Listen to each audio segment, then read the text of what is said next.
Shalom, shalom, shalom. Selamat pagi masyarakat iman yang dikasihi oleh Tuhan. Hari ini kita bersyukur untuk malam yang telah kita lalui, hari yang sudah kita lewati. Apapun yang kita alami, kita mempercaya bahwa Tuhan menyertai. Dan hari ini pun akan ada anugerah-anugerah baik dari Tuhan yang akan membuat kita mampu untuk melewatinya, bertahan, dan kita pakai iman. Haleluya, pujilah Kidung Jemaat 1, kita pujikan bersama-sama. Kidung Jemaat nomor 1, haleluya, pujilah.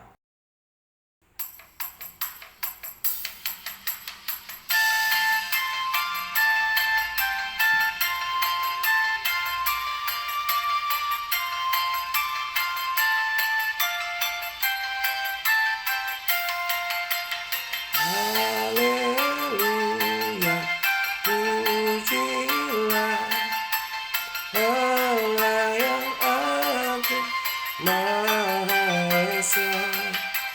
Dalam Kristus kita kenal Allah yang hidup, Bapa kekal. Langit bulan semesta patut memuji kuasa-Nya, karena berkat-Nya tak henti, limpah kasih-Nya tak terpuji. Haleluya, pujilah Allah yang agung, Maha Esa. Dalam Kristus kita kenal Allah yang hidup, Bapa kekal.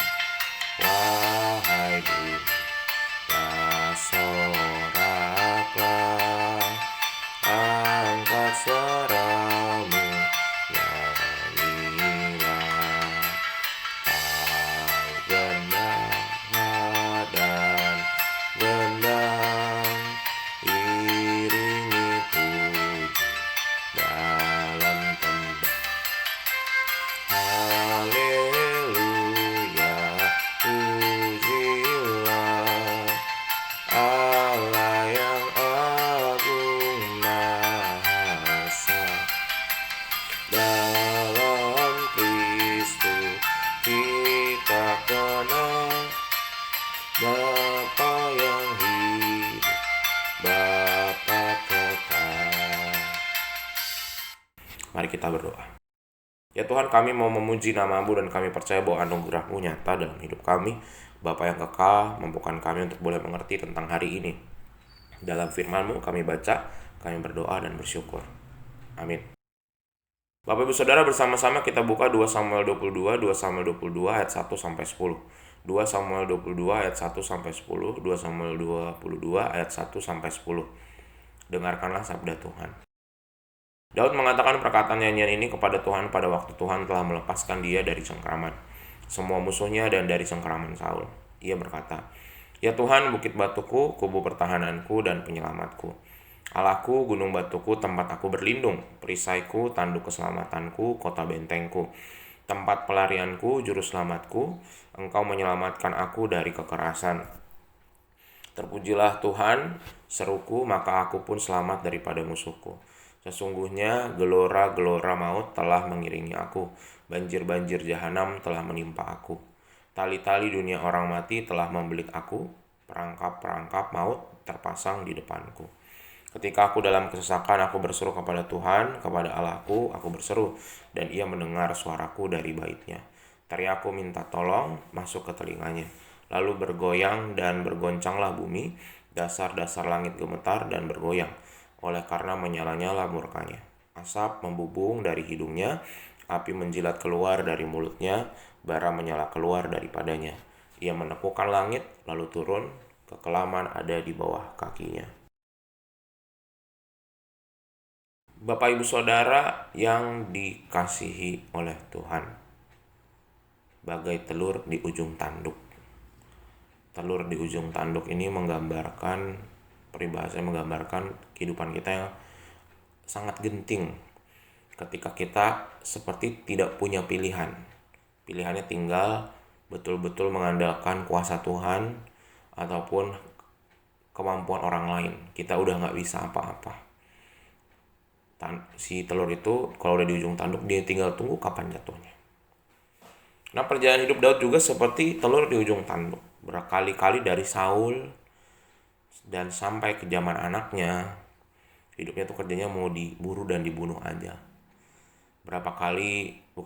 Sudah sering kali nyawanya terancam. Bahkan bukan cuma dikejar doang, bener-bener itu lembing, tombak udah lewat sebelah kepala percis.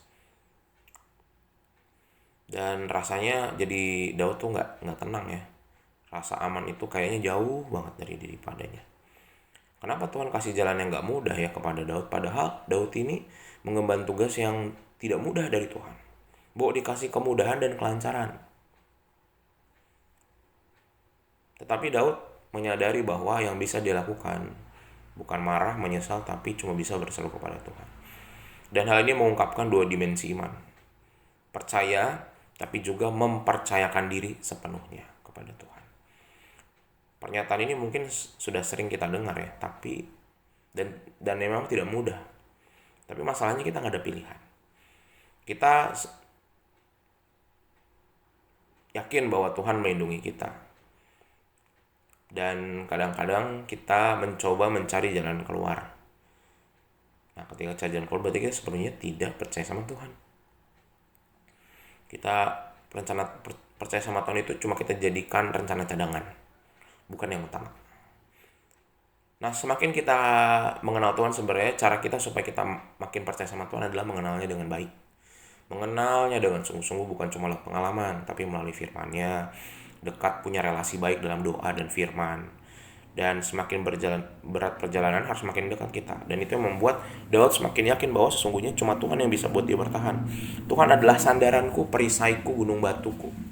Ungkapan imannya. Dan bila Tuhan mengizinkan ada kerikil tajam dalam perjalanan hidupnya, maka dia tidak bukan menyerahkan dan makin erat pegangan sama Tuhan supaya tidak tergelincir, baik itu karena masalah ataupun karena dirinya sendiri.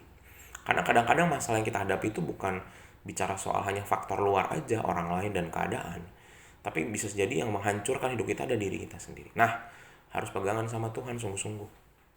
Nah, Bapak Ibu, hari ini kita juga diajak, maukah kita berpegangan sama Tuhan dengan erat? Ada banyak godaan di depan mata, ada banyak masalah yang siap menerkam kita kapan aja. Tapi kembali lagi, maukah kita sungguh-sungguh menyerahkan seluruh hidup dan panggilan kita kepada Tuhan dan percaya bahwa hanya tangan kasih-Nya yang memampukan kita melewati ini semua. Kalau kita yakin dan percaya, maka seharusnya tidak ada hal yang terlalu berat yang akan kita lewati kalau kita bergandengan pada Tuhan. Tetap pandang Tuhan di tengah-tengah kegelapan hidup kita. Amin. Mari kita berdoa. Tuhan, terima kasih melalui firman-Mu kami diajarkan untuk makin menyerahkan diri sama Tuhan. Dan seperti Daud yang hidupnya, kami sih belum ada apa-apanya dibanding Daud. Daud mah udah kapan aja udah akan dipanggil, tombak, pedang udah siap menghunusnya. Tapi dia selalu pegangan sama Tuhan. Mampukan kami juga untuk hari ini pegangan sama Tuhan baik itu ketika masalah lagi biasa-biasa aja maupun ketika kami sudah tidak ada pilihan. Mampukan kami menyerahkan padamu sepenuhnya dan seutuhnya. Dalam nama-Mu kami berdoa dan bersyukur. Amin. Selamat pagi, Tuhan Yesus memberkati, tetap bersemangat.